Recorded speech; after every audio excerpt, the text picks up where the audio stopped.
dalam alam semesta ada perbedaan, ada kesatuan. Itulah sumbernya harmoni.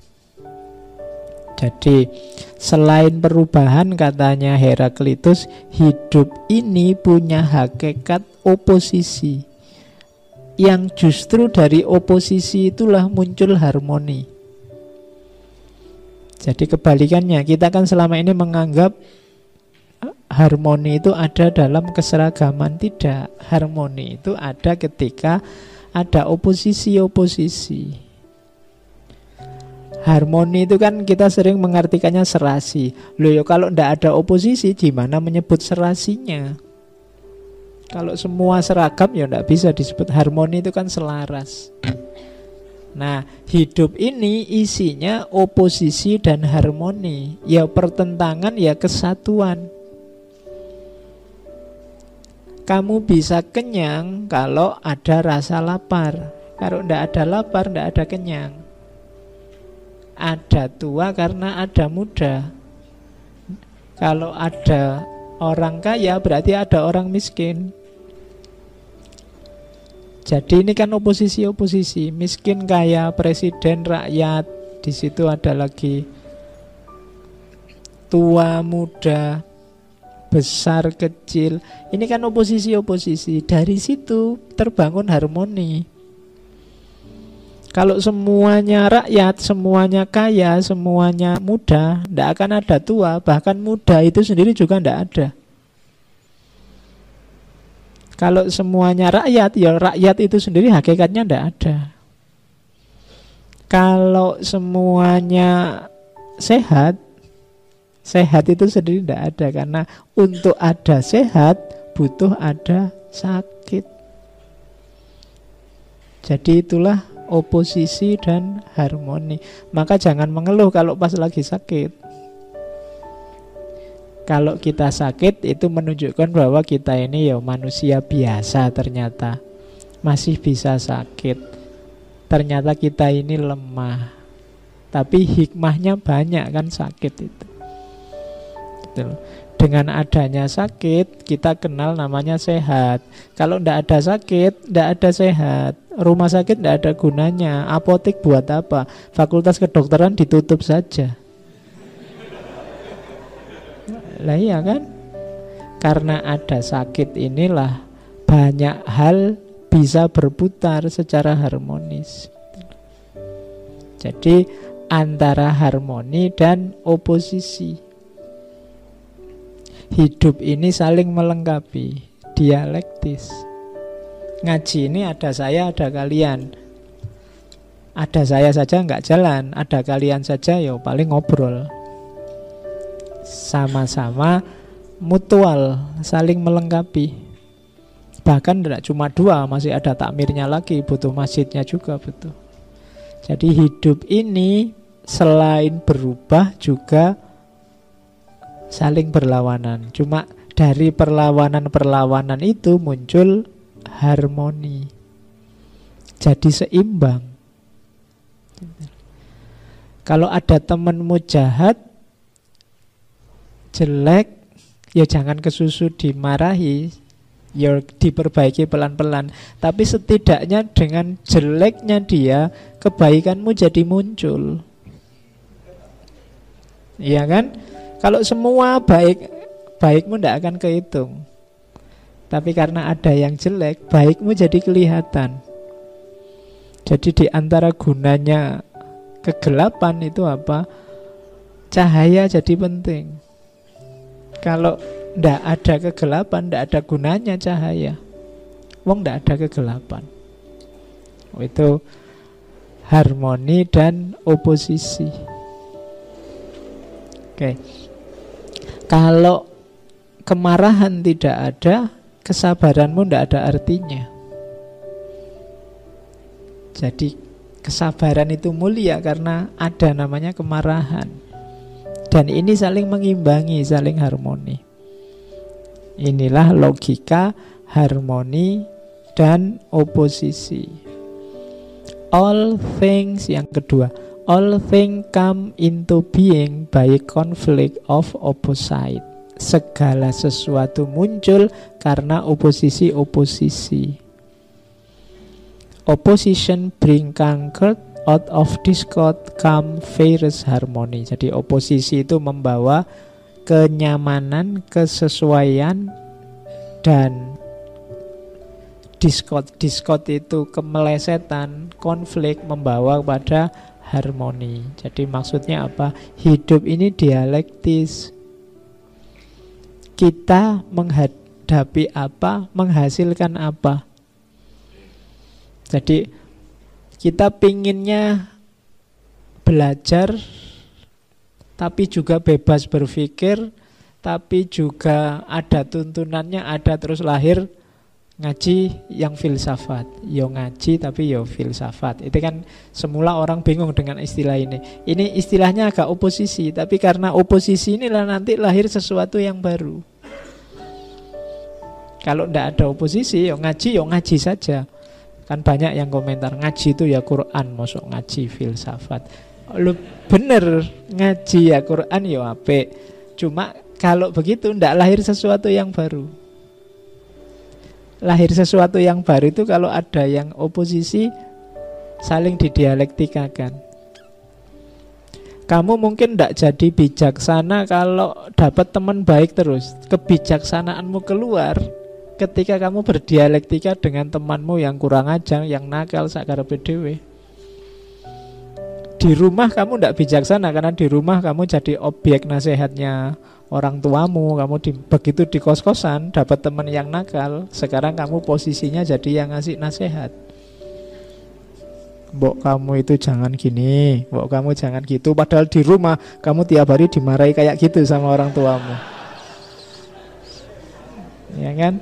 Loh, itu namanya dialektis. Hidup itu tergantung musuhmu apa, siapa. Makanya cari musuh yang tangguh, biar kamu juga jadi tangguh. Kalau kamu malas, tidak mau ambil resiko, ya tidak melahirkan hal-hal yang besar. Jadi nothing is stable, katanya Heraclitus, all is in flux. Segalanya cair. Whatever you say about anything, its opposite is equally true. Dalam hidup ini tidak ada yang punya makna eksak stabil. Semuanya cair. Kalau kamu mengucapkan sesuatu, kadang-kadang kebalikannya juga sama-sama benar. Misalnya kalau kamu ke stasiun, sering saya contohkan ya, kamu ke stasiun biasanya kalau bawa barang banyak, itu kan didekati banyak orang yang mau ngangkatkan barangmu. Itu enaknya kamu sewa mereka apa tidak? Mungkin kamu jawab, Pak, barang saya sedikit aja, ngapain sih nyewa mereka? Kayak bos aja, tak angkat sendiri ya. Yang kamu ucapkan juga benar. Tapi lawan dari itu mungkin juga benar.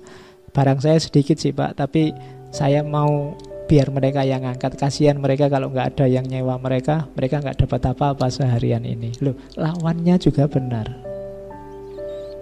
Jadi kadang-kadang yang kamu ucapkan apa menurutmu benar, jangan salah, bisa jadi lawan bicaramu juga benar. Its opposite equally true. Kalau kalian belajar filsafat Jawa yang namanya Sastro Jendro itu filsafat tentang kenyataan, bahwa hidup ini isinya kontradiksi-kontradiksi yang biarkan saja seperti adanya. Kenyataannya memang begitu. Misalnya, bagaimana cara kita mencapai kesempurnaan? Cara kita mencapai kesempurnaan adalah dengan cara menerima ketidaksempurnaan kita. Itu kan kayak bertentangan dua hal. Biar saja itu jalan seperti adanya. Nah, itu harmoni dan oposisi. Hidup ini kadang-kadang bukan, saya sering bilang kan, bukan antara yang salah dan benar, tapi antara yang benar dan yang benar. Yang saya omongkan menurutku benar, bukan berarti yang kamu omongkan salah. Bisa jadi yang kamu omongkan juga benar. Karena apa? Konteksnya saja yang berbeda. Pacaran ganggu kuliah apa mendukung kuliah? Itu bisa dua-duanya benar. Pacaran bisa mengganggu kuliah karena nanti kamu tidak konsen, kamu mikir pacaran terus, yang-yangan terus, males kuliah. Tapi bisa jadi dia mendukung kuliah. Dengan pacaran kamu jadi rajin kuliah biar cepat selesai terus kawin. Ya kan loh. Itu dua-duanya bisa benar. Atau kamu jadi rajin kuliah karena kebetulan pacarnya sak kelas jadi rajin, terus nggak ada kuliah pun ke kampus biar ketemu. Iya kan? Iya, nggak bisa kamu klaim pokoknya pacaran ganggu kuliah atau pacaran mendukung kuliah. Nggak, masing-masing ada konteksnya. Bisa jadi yang saya omongkan benar, yang kamu omongkan sebenarnya juga benar. Cuma memang konteksnya saja berbeda. Oke, misalnya ada yang bilang misalnya sepak bola Indonesia ini penuh harapan misalnya. Nah, sementara yang lain bilang sepak bola Indonesia ini tanpa harapan sudah. Nah, itu dua-duanya bisa benar. Dilihat konteksnya. Jadi harmoni dan oposisi antara lain membahas tentang bahwa kalau ada dua pernyataan, dua situasi yang oposisi, bukan berarti harus salah satu yang benar, tapi bisa jadi dua-duanya benar. Contohnya, to get everything you want is not a good thing. Yang ketiga, ilustrasi dari Heraklitos. Disease makes health seem sweet. Hunger lead to the appreciation of being full fed. Tiredness create the enjoyment of resting. Katanya Heraklitos, kalau kamu memperoleh segala sesuatu yang kamu inginkan, itu tidak selalu baik loh. Kamu kan berdoa ingin sehat terus, tapi kamu tidak akan bisa menikmati kesehatanmu kalau kamu tidak pernah sakit. Kamu tidak akan bisa mensyukuri kesehatanmu kalau kamu sehat terus. Jadi kalau kita berdoa, ya Allah berikanlah saya kesehatan selalu yang tidak sakit-sakit, doamu tidak salah. Cuma kalau ini dikabulkan oleh Allah, ada efeknya. Nikmatnya sehat tidak akan bisa kamu rasakan. Kamu bersyukur sehat itu ketika kamu pernah sakit. Alhamdulillah sekarang sehat. Betul. Dengan kamu sakit kan banyak hal yang selama ini kamu anggap penting jadi tidak penting karena kamu mikir kesehatanmu. Sekarang kesehatan jadi nomor satu, berharga. Kita selalu bilang hati-hati ya, jaga kesehatan. Kesehatan nomor satu. Kalimat ini kita paham, tapi kita yakin benar dengan makna kalimat ini kalau kita memang pernah sakit. Kalau tidak pernah sakit agak susah kita mengapresiasi sehat. Kenyang juga begitu. Kalau hidupmu enak terus, tidak pernah lapar, kenyang itu tidak ada nilainya. Kenyang itu jadi bernilai karena kita pernah lapar. Makanya agama menyuruh kita puasa, biar kamu tahu rasanya lapar. Kalau kamu tahu rasanya lapar, antara lain kamu bisa mengapresiasi kelaparan dan bisa bersyukur atas kekenyangan yang kita miliki, kita peroleh. Jadi itu gunanya mendapat yang tidak kita inginkan. Kamu sekarang ngerti berharganya kuliah setelah semester 14. Ya kan? Kemarin-kemarin tidak terlalu kamu apresiasi. Sekarang kamu baru sadar, wah harus serius ini kuliah. Kenapa terancam DO? Nah, yang tidak pernah ngalami semester 14 mungkin tidak terlalu bisa menikmati indahnya kuliah sampai semester 14. Kuliah yang sejati itu kan di semester-semester akhir itu. Bagaimana tegangmu, seriusmu, bagaimana kamu melekan bikin skripsi, bagaimana, wah. Itu contoh antara lainnya. Itu oposisi. Kalau di filsafatnya Sastro Jendra itu hidup itu memang kayak gitu. Yang kita anggap jelek kadang-kadang hasilnya baik kita tidak tahu. Kalau di wayang ada cerita misalnya Werkudara, dia bisa dapat air kehidupan karena dia patuh pada gurunya, padahal gurunya ini curang. Gurunya ingin membunuh dia, tapi dengan patuh pada guru yang curang akhirnya tetap dapat air kehidupan. Dalam perang ada cerita saling bunuh dua saudara antara Arjuna sama Karna. Ceritanya yang kalah Karna, tapi rasanya yang kalah Arjuna. Kenapa? Dia membunuh saudaranya sendiri, yang disesali secara luar biasa oleh Arjuna. Loh, di sini kan batas menang kalah tidak jelas. Siapa kalah, siapa menang. Harusnya dari sisi pertarungannya yang menang Arjuna. Tapi ternyata setelah ditelusuri lebih dalam, mungkin yang menang karena Arjuna menyesal telah membunuh Karna, wong itu saudaranya sendiri. Nah, ini yang disebut kalau di Jawa namanya kasunyatan. Ilmunya namanya sastro jendro. Hidup itu kenyataan seperti itu. Yang kita anggap jelek, kita anggap baik, mungkin batasnya tipis. Arjuna itu sudah puluhan tahun bercita-cita membunuh Karna, tapi begitu cita-citanya terpenuhi, yang lahir hanya penyesalan. Nah, inilah hidup, tidak bisa ditebak. Maka selalu ada oposisi-oposisi, perlawanan-perlawanan. Selalu ada hal yang berbeda yang tidak kita inginkan. Tapi biar saja, setiap peristiwa membawa hikmahnya sendiri. Ada rahasianya sendiri, ada manfaatnya sendiri. Oke, itu contoh dari Heraklitus. Coba lihat laut. Laut adalah air yang paling murni dan paling kotor. Bagi ikan bisa diminum dan menyehatkan. Bagi manusia tak dapat diminum dan membuat sakit. Ini kan salah satu contoh paradok, satu oposisi. Kalau kita tanya penting tidak air laut, ya penting. Bisa diminum tidak, tapi bagi ikan dia bisa diminum dan menyehatkan. Bagi kita airnya malah membuat sakit. Kalau nggak percaya boleh dicoba. Ya kan? Kalau ikan sih sehat-sehat saja, makan minum air laut. Kalau kita tidak bisa. Nah, itu contoh oposisi, paradok. Dalam hidup ini banyak yang seperti itu. Kemudian perang. Perang juga sesuatu yang paradok, yang oposisi, katanya Heraklitus. Kita kan banyak yang anti perang, tapi situasi damai hari ini itu pemicunya apa? Perang. Jadi kita kan kalau baca sejarah dunia itu kan dari perang ke perang kan. Belanda tidak kerasan di Indonesia, kemudian berunding pulang. Itu kenapa tidak kerasan? Karena ada perang. Jadi kemerdekaan kita antara lain jasa dari perang. Kalau tidak ada perang dulu kita tidak merdeka. Jadi jangan salah, katanya Heraklitus, peranglah yang membuat kita seperti sekarang. Oke, perubahan besar banyak dimulai dari peperangan.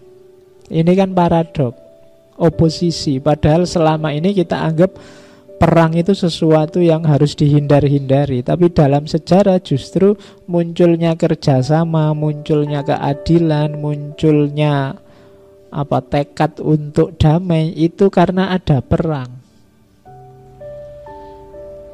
Ketika orang capek perang, terus lahirlah PBB. Awalnya dulu LBB, mbok kita damai. Ketika kita saingan, terus lahirlah kreativitas. Makanya kadang-kadang kalau ingin cepat maju, cara paling gampang cari saingan. Cara paling cepat untuk maju itu cari rival yang kira-kira kekuatannya setanding sama kamu. Misalnya kalau kamu kuliah, ya tetapkan musuhmu dia. Saya harus lebih baik IP-nya dari dia. Tapi yang pinter ya, yang bodoh-bodoh aja. Oh, itu kamu jadi semangat loh. Jangan salah. Jadi itu gunanya oposisi. Jadi berpikir perlawanan. Dari situ justru muncul harmoni. Makanya Heraklitus mengkritik para penyair. The poet was a fool who want no conflict. Para penyair, sastrawan, itu kritiknya Heraklitus ya.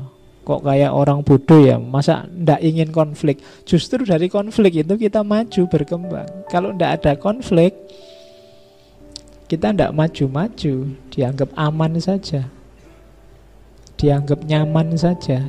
Ndak, harus ada yang saling bersaing sehingga kamu bisa bergerak untuk maju. Nah, itu sarannya Heraklitos. Jadi kalau kita ingin maju, ayo cari musuh. Itu kasarannya ngono. Kalau kamu punya, saya harus melampaui dia. Ya mungkin musuh yang tidak konkret, tidak apa-apalah, apalah yang kamu ingin lampaui. Nah, itu ada pendorongnya. Bukan anti konflik. Biar saja konflik. Konflik itu kan justru membuat kita dewasa, punya target, semakin maju. Maka jangan anti konflik. Hidup ini memang karakternya serba oposisi. Dari oposisi itulah muncul harmoni. Ada siang pasti ada malam, ada lapar pasti ada kenyang, ada kaya pasti ada miskin. Disitulah hidup ini berputar. Oke, nah dari mana oposisi itu muncul? Katanya Heraklitus antara lain oposisi itu lahirnya dari perspektif. Oke, coba dilihat katanya Heraklitus, the handsome ape is ugly compared with humankind. Katanya Heraklitus, monyet yang paling ganteng itu tetap tampaknya lebih jelek kalau dibandingkan dengan manusia.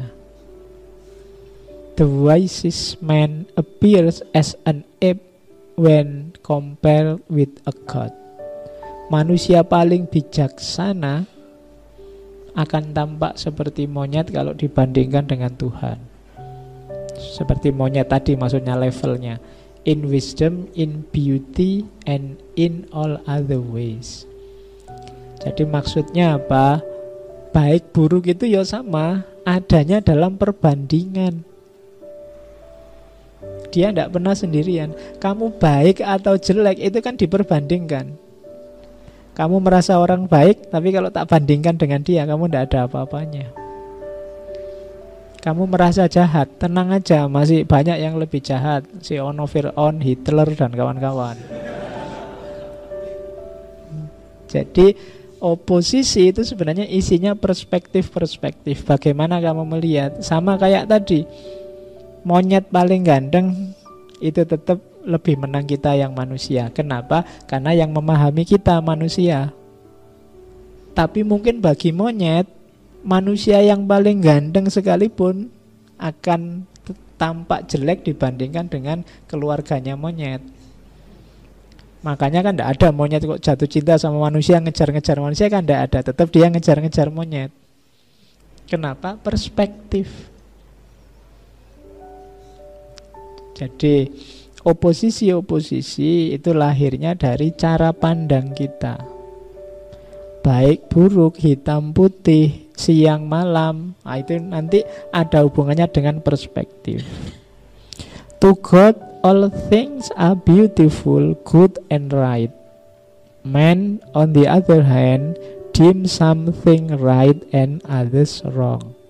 Kalau bagi Tuhan sih segalanya indah, baik, dan benar. Tapi bagi manusia ada yang baik, ada yang jahat. Jadi kalau manusia ya tidak bisa sempurna. Ada yang baik, ada yang jahat. Dan itu perspektif. Nah, yang beda-beda ini sebenarnya satu, perspektif kita yang membedakan. Makanya di situ di quote yang ketiga, the way up and the way down are one and the same. Tangga untuk naik dan tangga untuk turun itu sebenarnya tangga yang sama. Yang membedakan apa? Kepentingan kita, perspektif kita. Kalau kalian sedang naik tangga, itu kan ya tangganya sama.